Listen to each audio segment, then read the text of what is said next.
Hi, my name's Nathaniel. You can call me Nate, by which I mean I know there's not really an automatic feedback or conversation going on right now. I'm aware this is a video, although I'm a bit late to the YouTube game, which is why this is going to be a bit choppy, probably. The video quality is not going to be great, and I'm going to probably do a lot of stopping and starting.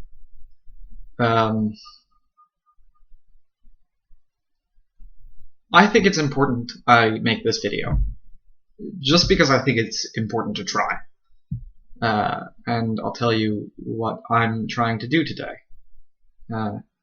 I'm trying to be honest, and I'm trying to be very open to other possibilities and ideas. I'm trying to learn something. I'm not trying to teach so much as I am trying to maybe discuss. You know, it'll start a bit one-sided, and Lord knows I'm aware enough that the feed, the comment section, if you will, on YouTube, doesn't cater to a discussion most often. There's a lot of aggression, nastiness, vitriol, and that's to be expected. That's kind of human nature, and I try to take it in tow. But the thing I'm going to try to do to prevent that as much as possible is just to make sure that you know that I'm only imparting a perspective for all the good that is guaranteed to do me.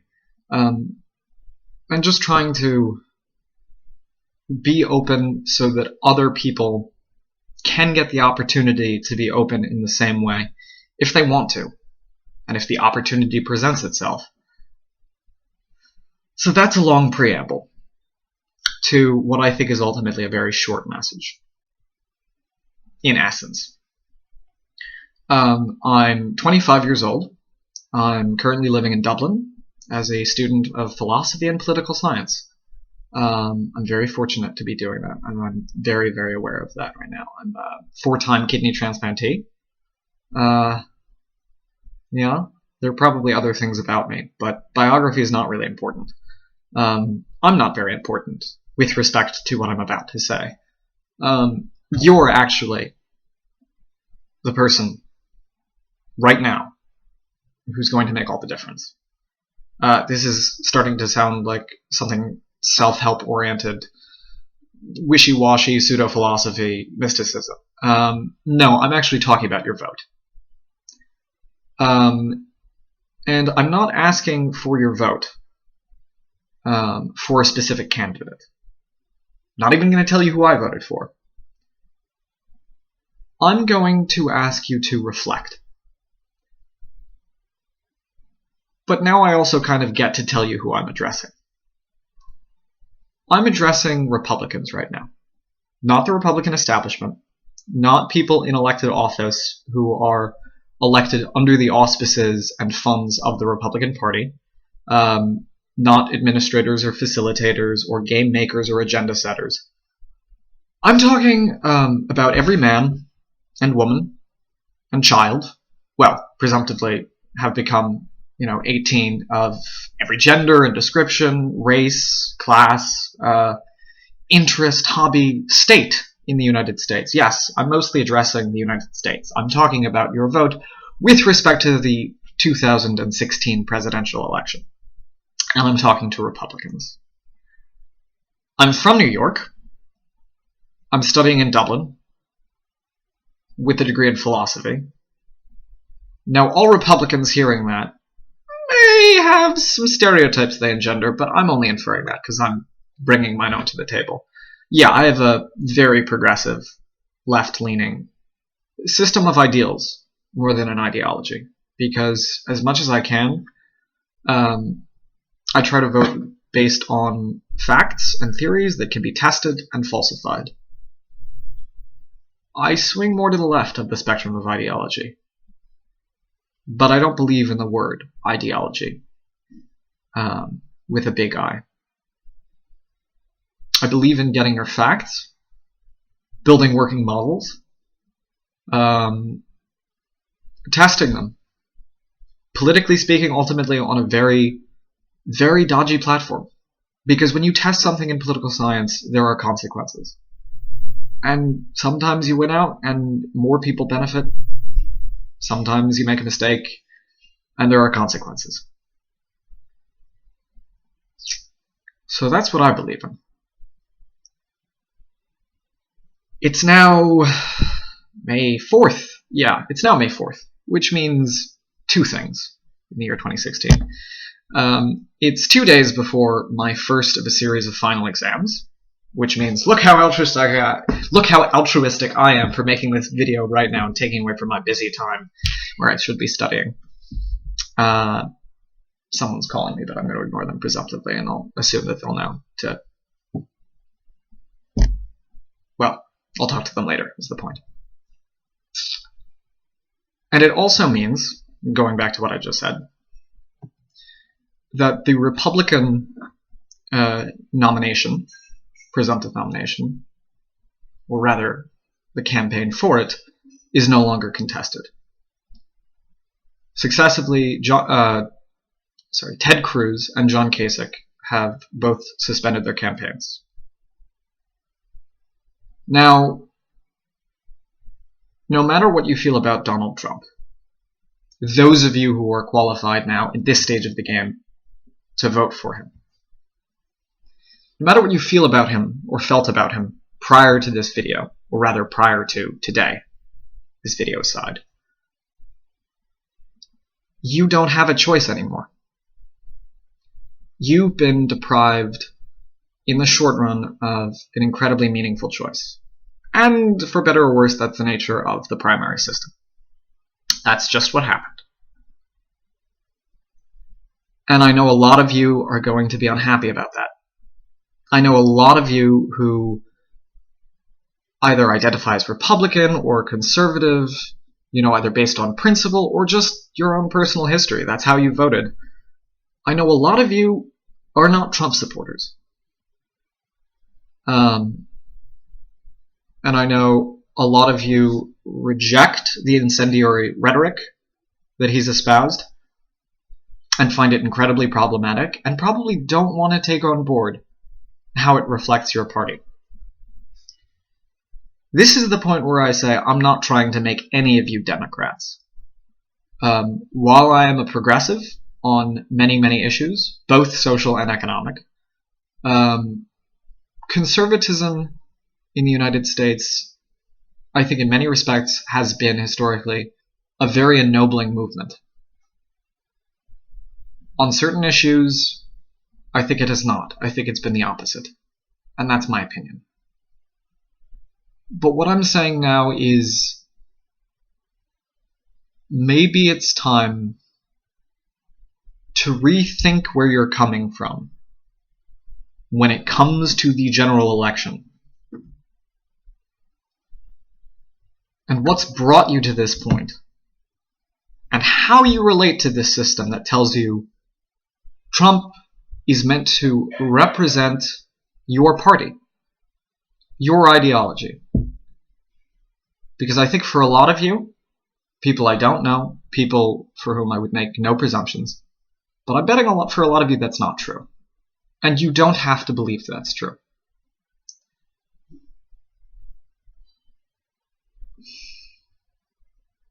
This is going to be a very long video with many stops and starts, and it's not going to go viral. That's not catchy enough. The quality is very, very, very low. I'm crazy, but that's fine.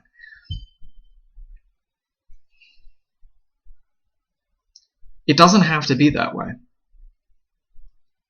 There's been so much conversation now with both how the Republican primaries have gone and with the Democratic primaries, that the voter in this system in the US doesn't have much of a say. I don't believe that's true. Now, I'm towards the end of a degree in political science, so I should be able to start spouting theories to back that belief up. But I'm not going to appeal to that. I'm going to say, you have a choice. And it's not binary. It's not yes or no. It's not this or that. It's not Trump or no Trump. It's not Democrat or Republican. It's about seeing the world for what it is, as best you can, to the extent that we're all limited, and biased and prejudicial, but trying to see the world for what it is in every moment. And then with the diverse range of actions that you are capable of, acting towards your best ideal and your best principle. And it takes dedication and reflection and admission of when you've made mistakes. Trump is an interesting, dynamic human being. Probably very clever. I've seen many interviews of him to suggest that he is that.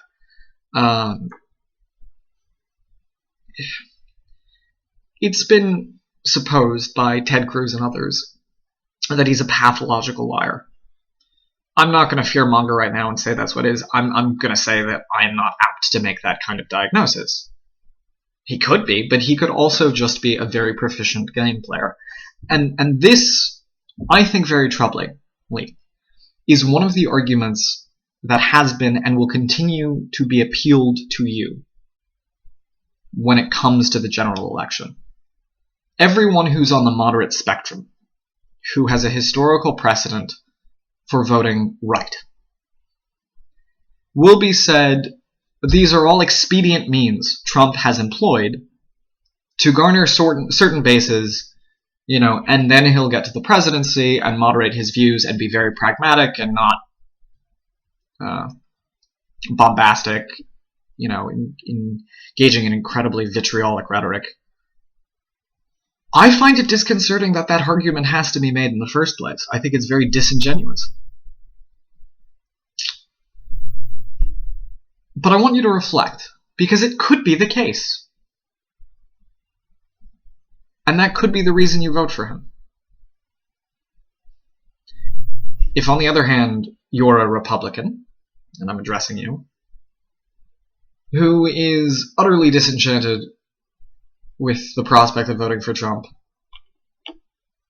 and can't abide Hillary Clinton. I personally don't feel this way. But I do understand where the rhetoric, around her policy, maybe even her character, has been promulgated on the right. So I understand if that's what you feel. I wouldn't agree with you, but I can understand that's where you're coming from. So let's suppose you're disenchanted with Trump, you're disenchanted with Clinton. You may or may not have put much thought into Sanders. One way or the other. You might put a lot into Sanders and decide he's either your man or you're not. Well, that's actually what I'm trying to get to. Come the general election, I think this is the chance to be the election that affirms the popular mandate. And that's been espoused a lot precisely because this whole election seems to be about the outside candidate and a rejection of the establishment. That's now the rhetoric that everyone's hopped onto. Take a look at the, establishment media, who's now super ironically harping on, oh yes, we can't abide the establishment anymore. That's because many of these news channels are frauds and hucksters and charlatans. That's actually pretty rhetorical and vitriolic on my part. Apologies. But it's a position. You don't arrive at the truth by being presented with a fact and taking it on board instantly. You have to make yourself bigger. And I'm not saying this is chiefly a Republican flaw. No. Many of my friends are Republicans and conservatives. And they're so diverse in character and background and ideals. I mean, this is why I'm having this conversation. I'm not talking down to anyone. I'm addressing in particular the people who have, I think, been confronted with a very bleak scenario, which is Trump or bust. So I'm not talking to Republicans, and I'm not talking to conservatives. I'm not presuming anything about either of these, or any of these people who fall under these groups. I'm addressing in particular young or old Republicans, men or women, black or white, who for whatever internal motivation, have consistently voted Republican. Or not voted. For whom voting the other way seems unthinkable. Perhaps even a bit sinful. So yeah, I don't think I'm actually even talking about the majority of Republicans. I don't know to what extent this video will get anywhere. It's not flashy. It's very choppy. I'm not a great video producer. I'm not sure if I have an appealing voice. You can't tell if I have an appealing face because it's super blurry all the time.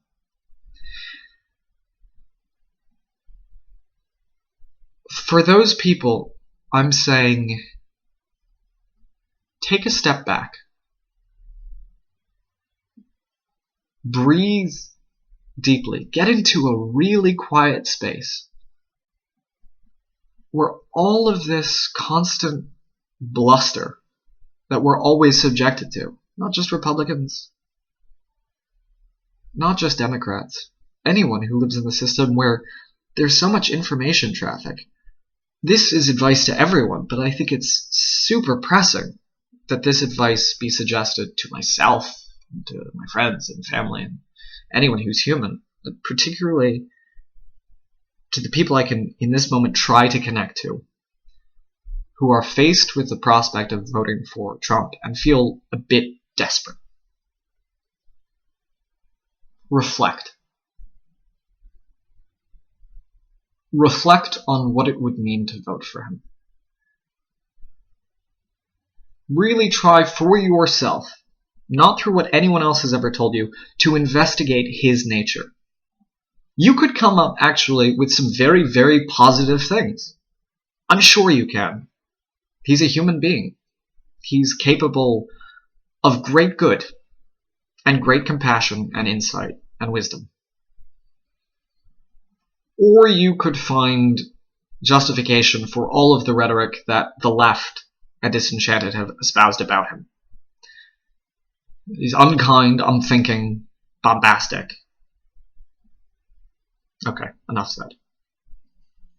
And then, and this is entirely if you want to, investigate Clinton. For yourself, independent of what anyone else is telling you. Eventually you're going to have to get the information through a medium. But remember, this is mostly conjectural. But see what you really think at the end of the day, regardless of anyone else. You know, see if her views are in line with the progressive agenda, are really that progressive for you, or in the cases when they are, and when she's been successful according to the ideals she have touted, investigate to see whether or not the progressive agenda has been that damaging to the US. Now, from a certain perspective, it will always seem the case that, you know, strong left or strong right, you know, is the enemy. But that, for the most part, is the veil we put over ourselves. Because it's easier to think in those terms. It's much easier.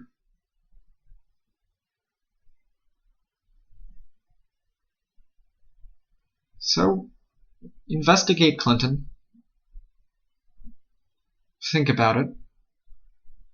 Think about who she really is, or who she really could be, behind everything. I think it was Thomas More who said, I'm remembering this from a play, The Man for All Seasons. I'm going to paraphrase this terribly. No, I'm going to get this wrong. What is good in me but for my actions? I'm not even sure the sentiment I'm trying to invoke. Beyond what she professes, how does she act? Who is she? Who is Trump? Who is Clinton? Are we voting for people, or are we voting for policies? Are we voting for policies, or are we voting for parties? Not we. Who are you voting for? Or who are you not voting for? Or why are you not voting? Why aren't you voting? And then reflect on Sanders. And really look at his policies. Really look what, people in the state have thought about him. Look at what, everything that's going on Twitter on both sides. Maybe investigate what the news media is saying him, critical discussion. Really look hard. And this is true, I'm saying, for every candidate. Don't discriminate. Just investigate. And reflect. And go to your quiet place and ask yourself the super important questions. Why would I vote? What am I trying to create? How much power do I have in this whole process anyway? Why bother? And then, and this is the only real request I'm going to ask of you, vote. Please vote. Because, yeah, the system is skewed. There need to be fundamental corrections. And everyone recognizes this intuitively. But you also have to recognize no one really knows what those fundamental corrections are. Everyone thinks they know. Everyone is purporting a kind of solution.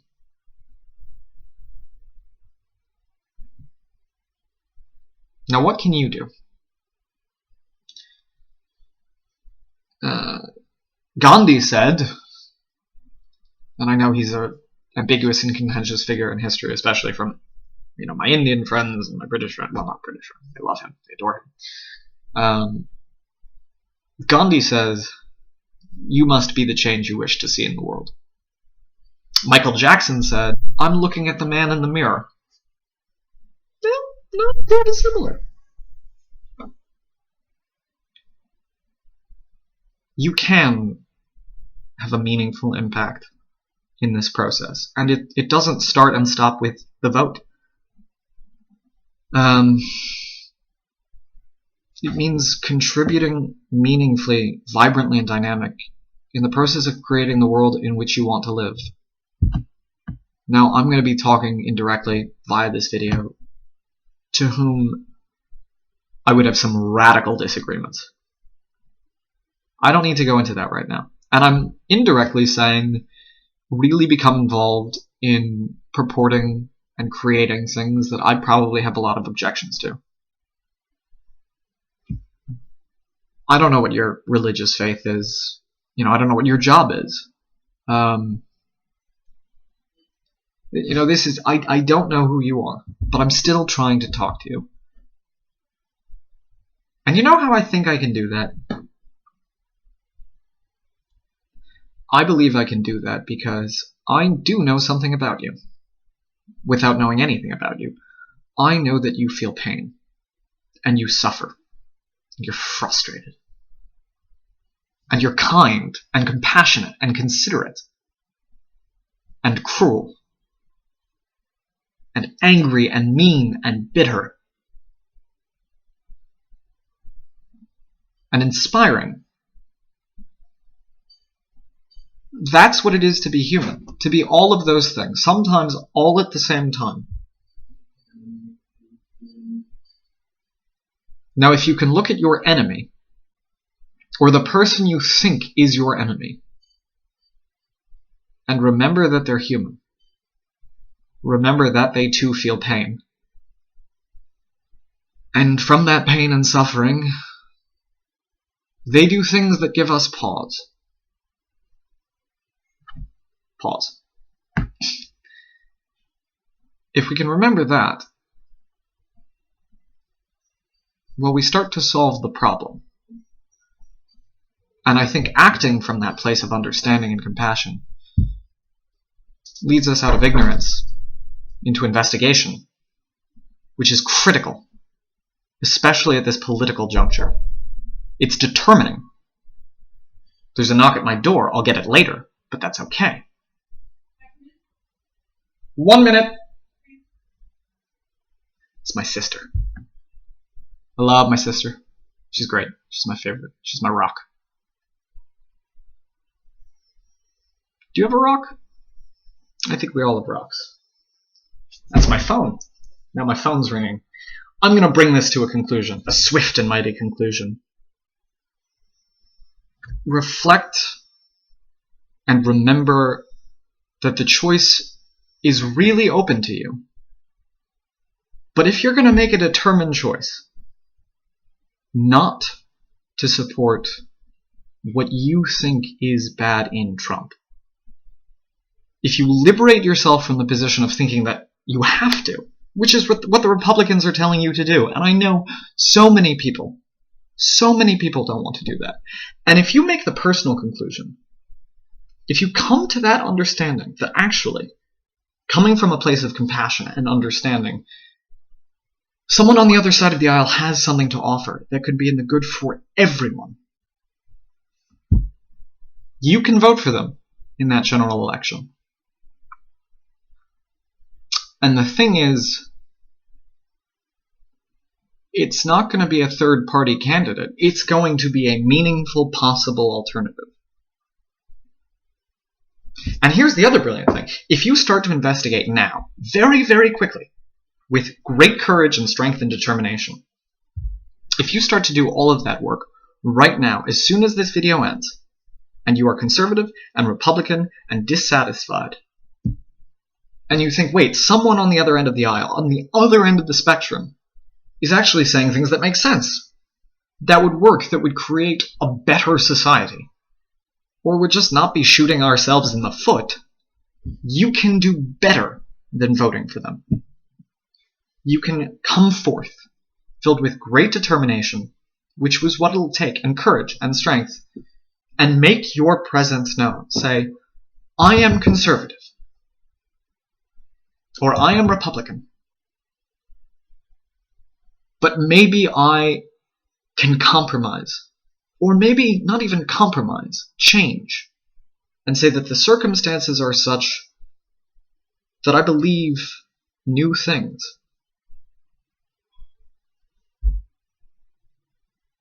I want to make it perfectly clear that I don't have a conception of conservatives, that they don't evolve in this way, or aren't dynamic, or empowered.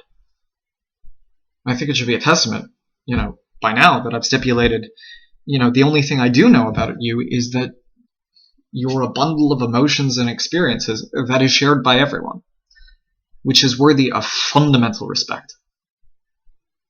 So I would ask the very few of you who actually watch this video, and considering it's my first ever, it's probably going to be one.